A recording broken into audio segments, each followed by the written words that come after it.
Drum stick soup বা সজনে ডাঁটা স্যুপ। এই রেসিপিটি যেমন স্বাস্থ্যকর তেমনই কিন্তু লোভনীয় স্বাদে তৈরি হয়, পুষ্টিগুণে ভরপুর। এই স্যুপটি রান্না করার জন্য এক ফোঁটাও তেল ব্যবহার করব না। কি করে কি রান্না করছি ভিডিওটি শেষ পর্যন্ত দেখুন। আমি এখানে এক মুঠো মতন সজনে ডাঁটা নিয়ে নিয়েছি।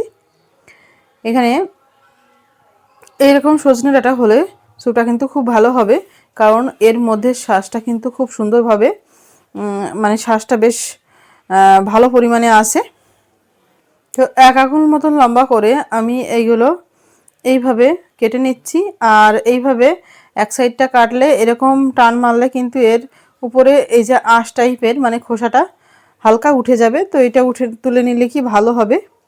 তো এইভাবে আমি সমস্ত ডাটাগুলো কেটে এবং বেছে নেব। তারপরে ফিরে আসছি। তারপর ডাটাগুলো পরিষ্কার জল দিয়ে দুবার ভালোভাবে ধুয়ে নিয়ে আমি এই ডাটাগুলো প্রেসার কুকারের মধ্যে দিয়ে দেবো। এই রেসিপিটি যেমন স্বাস্থ্যকর তেমন রান্নাও কিন্তু মিনিটের মধ্যে হয়ে যাবে, যেহেতু প্রেসার কুকারে রেসিপিটি তৈরি করা হচ্ছে।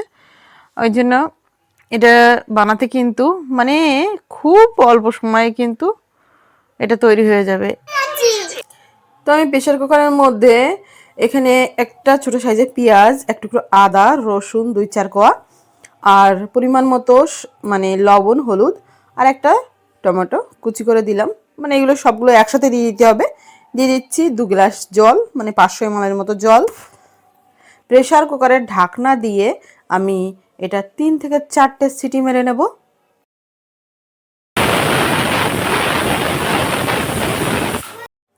গ্যাসের ফ্লেম আমি অফ করে দিয়েছি। এবার ঢাকনাটা খোলার অপেক্ষা।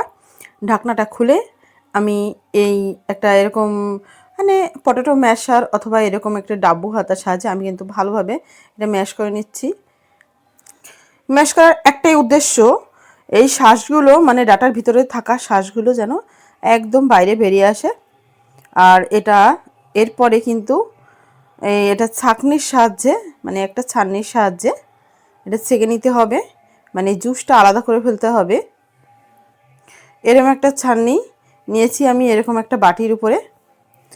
এবারে আমি ডাব্বু হাতার সাহায্যে অল্প অল্প করে দিয়ে আমি এই যে দেখুন এমনিতে ডাটার আঁশগুলো মানে পুরো আলাদা মতনই হয়ে গেছে। তো এটা ভালোভাবে এরকম হাতার সাহায্যে চিপে চিপে স্যুপটা আলাদা করে নিয়ে আঁশগুলো ফেলে দিতে হবে। এই রেসিপিটি যে এত স্বাস্থ্যকর, যারা ওয়েট লসের মানে প্রসেসে আছেন তাদের পক্ষে তো ভীষণ ভালো, কারণ এটাতে বিন্দু মাত্র তেল ব্যবহার হয়নি আর খুবই স্বাস্থ্যকর প্রসেসে কিন্তু তৈরি করা হলো এই স্যুপের রেসিপিটা। তো এইভাবেই কিন্তু খাওয়া যাবে। আবার যদি মনে করেন যে আরেকটু ফুটিয়ে নেবেন তো কড়াইতে আরেকটু ফুটিয়ে নিতে পারেন। তো আমি তো এইভাবেই লবণটা টেস্ট করে সামান্য একটু গোলমরিচের গুঁড়ো দিয়ে এইভাবেই খাই। এটাই আমার খুব ভিডিওটি যদি আপনার কাছে ভালো লেগে থাকে ভিডিওটিকে একটি লাইক দিয়ে অন্যকে দেখার সুযোগ করে দেবেন। আরও এইরকম হেলদি এবং নিউ রেসিপি দেখার জন্য মালা রান্নাবান্নাকে সাবস্ক্রাইব করতে ভুলবেন না। সকলে খুব ভালো